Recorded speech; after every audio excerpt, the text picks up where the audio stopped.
Day है। मैंने कहा है कि अगर YTF स्ट्रॉन्ग रहा तो हमें किसी के संग अलायंस करने का दरकार नहीं है। अगर यूथ हमारे साथ है तो we are ready to fight for greater people land.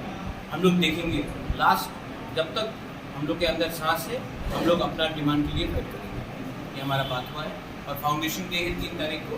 मैंने पूरा YTF को बोला है ब्लॉक वाइज आप लोग फाउंडेशन डे का प्रोग्राम ऑर्गेनाइज कीजिए हर ब्लॉक में और रेडी हो जाइए 1 लाख से।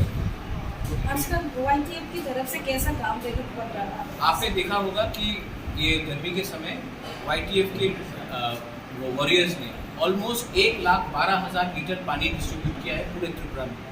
आने वाले महीने में भी हम लोग और पानी का ड्रिंकिंग वाटर का डिस्ट्रीब्यूशन करेंगे। ये हम लोग अपने तरीके से कर रहे हैं। हम लोग पॉलिटिकल रैली नहीं करके गांव-गांव में घर-घर में जाकर सबको हम लोग पानी का हेल्प करने की कोशिश कर रहे हैं। और हमारा काम है तोहफा के लिए बात करना। हमारा काम है कि सीनियर्स को भी समझाना कि हमने 70 साल से कॉम्प्रोमाइज़ किया है।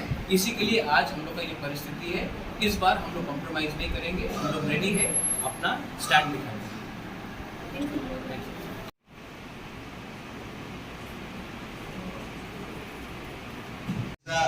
ब्लॉक में बोमो आगोटे जोन जत टाइप प्लेस हाटुए जत ब्लॉक टाइप गथाने जे 35টা 36টা ব্লক। আপনি বিশেষ 60টা ব্লক ডিভিশন বাক্সতে তো বাপ